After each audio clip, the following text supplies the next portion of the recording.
nos enfrentamos a un nuevo curso político en la medida en la que este es el primer órgano que tiene lugar después de primera coordinadora federal, después de agosto, aunque haya habido otros órganos y desde luego la actividad política se reinició hace ya bastante tiempo, si es que en algún momento se detuvo. Pero es el primer órgano que tiene que evaluar no solo lo que hemos hecho y la rendición de cuentas, sino que nos prepara psicológica y políticamente para el nuevo curso. Un curso que, si lo entendemos en sentido muy amplio, incorpora también ya el ciclo electoral que tiene con municipales, autonómicas y generales, que son el año que viene. Y lo hacemos en un contexto muy difícil, en un contexto pues que acumulamos múltiples crisis, como dice el informe, crisis que nos hablan de la crisis financiera de hace más de 10 años, la crisis económica, la crisis social, la crisis política, la crisis institucional, la crisis del modelo de Estado, la crisis territorial y después la pandemia ya hace poco más de 2 años, mientras ya estábamos en el gobierno de coalición, que cambió nuestras formas de entender incluso las relaciones sociales y que nos ha alterado profundamente. Y justo cuando estábamos empezando a recuperar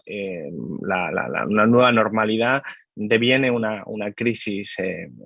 energética como resultado de la invasión de Rusia sobre el terreno de Ucrania. Esta crisis energética es la que sobrevuela, la que se encuentra latente en estos momentos, pero que nos apunta a un otoño y a un invierno muy difíciles. Un otoño y un invierno muy difíciles, no solo en nuestro país, sino en toda Europa. Un otoño y un invierno muy difíciles porque se presupone, como es de esperar en los inviernos y en los otoños, un incremento de la demanda energética para calefacción de los hogares, por ejemplo, que quizás la oferta no pueda satisfacer tal y como está ahora establecido en los mercados.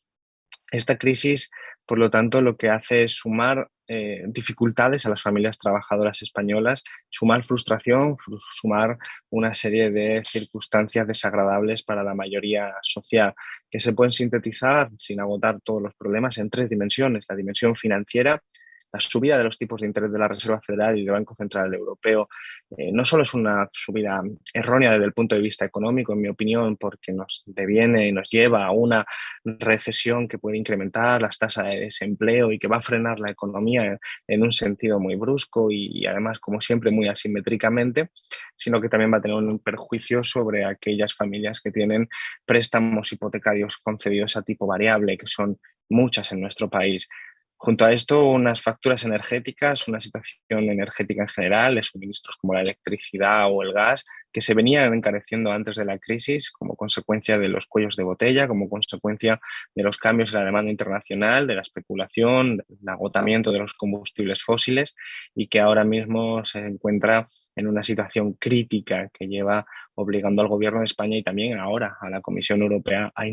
intervenir desde hace bastante tiempo. Y una tercera dimensión que tiene que ver con la alimentación, con la cesta de la compra, con los productos básicos para la supervivencia que también se están encareciendo de manera notabilísima, a veces con motivo de las facturas energéticas y la repercusión en los precios, otras veces con el incremento de los márgenes de beneficios empresariales, pero en cualquier caso dificultando que las familias lleguen a final de mes, porque con salarios que no suben a ese ritmo, lo que nos encontramos es con una pérdida de poder adquisitivo. Y es este contexto en el que nosotros tenemos que intervenir políticamente. Lo llevamos haciendo, por ejemplo, en el ámbito energético, proponiendo medidas e interviniendo como gobierno de coalición,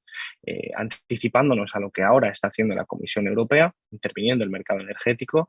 aplicando medidas heterodoxas que hace 20 años hubieran sido impensables y que, sin embargo, defendíamos unos cuantos, unos pocos hace 20 años, hace 15 años, hace 10 años y que ahora están siendo tomadas como bandera por aquellas entidades incluso y personas y pensadores, incluso conservadores, que entienden que de continuar empecinados con su agenda neoliberal y de libre mercado y de ley de la selva, los problemas sociales y políticos serían muchísimo mayores. Sin embargo, esto no está siendo generalizado en todas las derechas europeas, aunque nos está permitiendo poner en marcha en la Comisión Europea una intervención mm, por primera vez en la historia reciente de Occidente, de intervención no neoliberal del mercado, de una intervención para restringir los beneficios empresariales, una intervención fiscal para intervenir y obtener recaudación de los beneficios extraordinarios de las empresas energéticas. Y estamos viendo cómo hay países que nacionalizan o plantean nacionalizaciones de grandes empresas, y estamos viendo el tope al gas, la llamada excepción ibérica, y intervenciones en los mercados eléctricos, medidas todas heterodoxas, todas probablemente imposibles de haber visto hace 10 15 años. Estos cambios, estas mutaciones que son lentas, que son mucho más lentas de lo que nos gustaría a nosotros, pero que van en la línea de lo que siempre hemos defendido, esto no ha llegado a la derecha española. La derecha española sigue con Feijóo a la cabeza, priorizando su único objetivo, que es desgastar al gobierno de coalición, cueste lo que cueste a las familias trabajadoras. Así que mientras gobiernos conservadores en otras partes de Europa asumen tesis que son positivas para mejorar la vida de las familias trabajadoras, para limitar y mitigar el impacto de la crisis energética, en la oposición española nos encontramos un gobierno incapaz de rectificar, una oposición, quiero decir, incapaz de rectificar, una oposición dirigida por Feijóo que lo único que tiene es el objetivo de desgastar al gobierno de coalición y ver cómo en última instancia se pudieran incrementar sus opciones de llegar al gobierno. Esto es claramente una política antisocial, es una política y una forma de entender la vida política profundamente negligente y profundamente restrictiva para las familias trabajadoras. Por lo tanto, nosotros lo que tenemos que hacer es concentrarnos en cómo mejoramos la vida de las familias trabajadoras, profundizar las líneas que hemos iniciado ya de intervención en los mercados para mitigar el impacto de la inflación y de la pérdida de poder adquisitivo de las familias. Y en eso es en lo que estamos. Estamos en el ámbito energético y estamos también en el ámbito de la alimentación. Recientemente hemos propuesto, como bien sabéis, que el esfuerzo tienen que hacerlo las grandes distribuidoras, tienen que hacerlo las grandes empresas que tienen márgenes de beneficios suficientes y a las que se les pide que moderen sus beneficios empresariales para así moderar los precios, para garantizar a las familias trabajadoras que haya una serie de productos básicos fundamentales para la vida que puedan mantener unos precios limitados, moderados, congelados hasta después de Navidad al menos. Algunas empresas distribuidoras lo han hecho, otras se niegan con argumentos inverosímiles, y nosotros lo que entendemos es que son esas empresas las que tienen decenas y centenas de millones de beneficios en euros desde hace mucho tiempo, pero también y muy recientemente en los últimos meses, y que se han permitido el lujo incluso de repartir dividendos por más de 150 millones de euros en algunas entidades a solo 3 4 5 personas. Son esas entidades las que tienen margen suficiente para mitigar y limitar el impacto que tiene sobre las familias trabajadoras la inflación. Y creemos que al mismo tiempo tenemos que hablar de mejora de las condiciones laborales, de mejora del salario mínimo, de mejora de las condiciones salariales de las familias españolas para que los salarios puedan seguir defendiéndose de esta inflación y limitando el impacto, por lo tanto, de esa pérdida de poder adquisitivo. Entendemos al mismo tiempo que no debemos hablar del fin de la abundancia en el sentido que lo planteaba Macron, sino del fin de la energía barata debido a los combustibles fósiles. Esto es una realidad impepinable, esto es una realidad evidente a todas luces, pero no es solo coyuntural por motivo de la guerra en Ucrania, es una realidad que tiene que ver con la limitación y la escasez de recursos naturales y muy particularmente de combustibles fósiles, y por lo tanto todas las medidas de ahorro energético que se están poniendo en marcha deben entenderse también como estructurales, pero deben entenderse dentro de una nueva lógica, de un nuevo paradigma, del nuevo paradigma de mayor redistribución, de justicia social, de vivir dentro de los límites del planeta proporcionando a toda la ciudadanía unos mínimos indispensables sociales para poder desarrollar la vida de manera digna. Este nuevo paradigma es lo que se tiene que abrir camino, aprovechando esta oportunidad derivada de tantas crisis, es la que tenemos que abrir para cambiar el modelo de producción y consumo, que es que el modelo de producción y consumo capitalista se ha demostrado ya claramente insostenible en términos sociales, en términos medioambientales y en términos políticos. Y por eso lo que tenemos que asumir es que la era en la que estamos entrando no es la era del fin de la abundancia como narrativa que justifique mayor sacrificio sobre las espaldas de las familias trabajadoras, sino que entramos en una nueva era de escasez de recursos fósiles,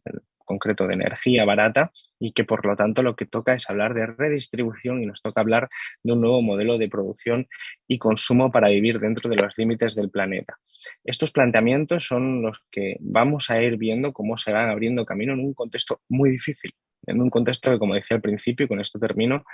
junta muchas crisis de muy diferente naturaleza y sobre las que no está clara cómo son metabolizadas por la ciudadanía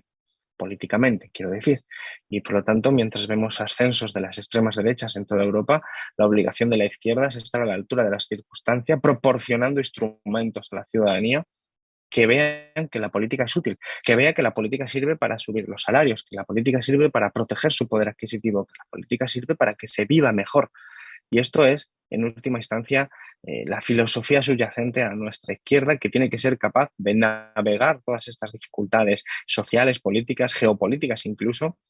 proporcionando instrumentos de organización política, de fuerza política, que sean útiles. Y si eso es así, si lo conseguimos, estoy seguro de que los hitos electorales saldrán bien, pero necesitamos plantear ese escenario, un escenario en el que se abre todo, un escenario de dificultad, pero también de innovación política. Como estamos viendo, los paradigmas crujen, se crean nuevos paradigmas, nuevas formas de pensar la realidad política, y por lo tanto nosotros, con una cultura política como es la de Izquierda Unida, de más de 30 años de experiencia, con formaciones políticas en nuestro seno, con aún más experiencia, lo que tenemos que hacer es ser capaces de proporcionar una salida. Y eso es lo que tenemos que ir concretando en ámbito también, digamos, autos y municipales, a efectos de las diferentes candidaturas y a efectos dentro de los espacios políticos en los que nos situamos. Es un contexto difícil, vuelvo a decirlo, es un otoño y un invierno que va a ser difícil, lo es para todas las familias trabajadoras, lo es, por lo tanto, también para la izquierda española y para la izquierda europea, pero también es un contexto que tiene oportunidades para explicar